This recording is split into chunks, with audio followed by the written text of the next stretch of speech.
Hello everyone, আজকে আবার একটা নতুন ব্লগ নিয়ে চলে এসেছি। তো আজকের ব্লগটা হচ্ছে যে মামাবাড়ি যাওয়ার আগের দিন থেকে শুরু করছি। তো কালকে জামাই ষষ্ঠী, তো তার আগে আমাকে মামাবাড়ি যেতে হবে। তো বাপি দিতে যাচ্ছে মামাবাড়ি আমাকে।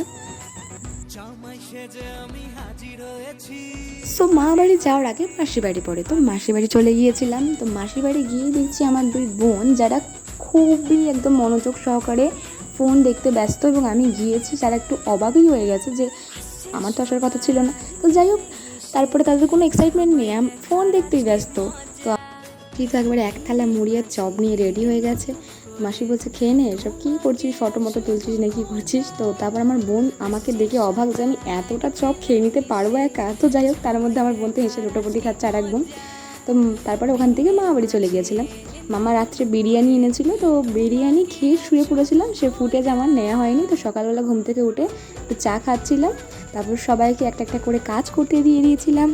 আর আমার মাসির মেয়েকে একটি কাজ দিয়েছিলাম, যে সে কাজটি সে করতে পারেনি, কেন কি না সে ঘুমাতেই ব্যস্ত, কেন অনেক রাত হয়ে গেছিলো আমাদের শুতে। তো ঘুম ভাঙেনি তার। তো ঘুম ভেঙে যাওয়ার পর আমার সাথে অনেক হেল্প করেছিল। এটা আমার বোন পুজো দিচ্ছিলো, বোনকে পুজো দিতে বলে দিয়েছিলাম। তারপরে আমি সমস্ত কাজ টাজ গুছিয়ে টোছানোর পরে মাসিরা সব চলে এসেছিলো।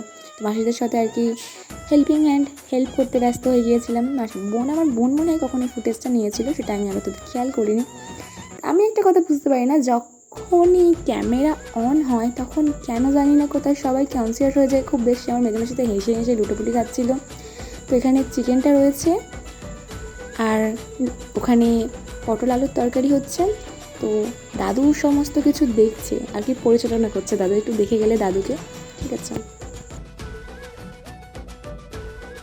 আমার এখনও অনেক মেসোমাসিরা আসতে বাকি আছে, আর আমার এই দুই মাসি অনেক আগে চলে এসেছে। তার কারণ আমি একা হাতেই সবটা করতে পারবো না, অনেকেই আসবে।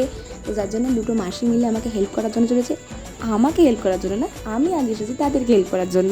তো যাই হোক, তো আমি তারপরে এই ফাঁকে দাদুকে দুটো খেতে দিয়ে দিয়েছিলাম। তো আমার বোনকে আমি ভিডিও করতে বলেছিলাম, বোনকে ভিডিও করতে বলে মানে সব কিছু একেবারে নেবে, সবটা নেবে। তো আমি বারণ করছিলাম যে আর নিস না, ঠিক আছে। আমি ফোনটা কেড়ে নিতে যাচ্ছিলাম, তার মধ্যেই দেখি কিনা যে আমার আর একটা বোন কী একটা মুখের অঙ্গভঙ্গি করতে শুরু করে দিয়েছে, ঠিক আছে। এটা আমার মামা তার জামাইবাবুদের জন্য, অর্থাৎ আমার মেশোদের জন্য সব গিফট নিয়ে বসে পড়েছিল, এবং আমার মেশোরা সবাই খেতে বসে পড়েছিল। খেতে বসার হালটা দেখাই, গরমের চোটে তাদের হাল বেহাল একদম অবস্থা। তো আমার মেশো বলছে বারবার ভিডিও করো না, কেন কি না তারা এই অবস্থা তাদের, ঠিক আছে। তারপর মা এবং আমার মাসিরা গিফট দিয়ে দিচ্ছিলো, কেন কি না আমার দিদা গত 2 বছর হলো গত হয়েছেন, ঠিক আছে। হঠাৎ দিয়ে একটা দুর্ভাগ্য আমাদের এটা। তো যাই হোক, তো দিদা খুব, এটা আমার ছোটো মাসির শো এক্ষুনি চলে আসবে, কারণ শোয়ের সাথে অনেক দিন পর আলাপ। এটাও আমার একটা মাসি, ঠিক আছে। তো আমি শোই বললাম কারণ ছোটোবেলা থেকে তাদের খুব ভালো বন্ডিং, খুব। আমি ওদের গল্পে বেঘাত ঘটে একটু জল দিতে চলে এসেছিলাম। তো এইটা হচ্ছে আমার আর একটি বোন, ছোট্ট বোন। এটা কোল্ড ড্রিঙ্কস খেতে খেতে একটু নাটক করতে গিয়ে আমার মাসি নাটকটা পাঞ্চাল করে দিল। তো যাই হোক, আমার রেডি হচ্ছে, সমস্ত কিছু অ্যারেঞ্জমেন্ট করে সমস্ত কিছু পালন করে মামাকে ডিউটিতে যেতে হবে। সব বোনেরা মানা করছিল, তার মধ্যে দুটো মেশো চলে এসেছিলো, তারা একটু লেট হয়ে গিয়েছিল। তো তারা খেতে ব্যস্ত না, ঠিক গল্প করতে ব্যস্ত। তো যাই হোক, আমার ভিডিও করা দেখে তারা খাওয়ার পোজ দিচ্ছিল, অ্যাকচুয়ালি নাটক করছিল যে মিষ্টির পোজ দিচ্ছে, ঠিক আছে। তারা খেতে ব্যস্ত নয়, তারা গল্প করতেই ইয়ার্কি মারতেই ব্যস্ত, ঠিক আছে। আর আমার সব মাসিটা বলছে যে এইভাবে পোজ দেওয়া, যে অ্যাক্টিং শুরু হয়ে যাবে। পরে আনন্দে আত্মহারা হয়ে সব ভিডিও নিতে ভুলে গিয়েছি। তো আমার মামা আমাকে বাড়ি দিতে যাচ্ছে, টাটা।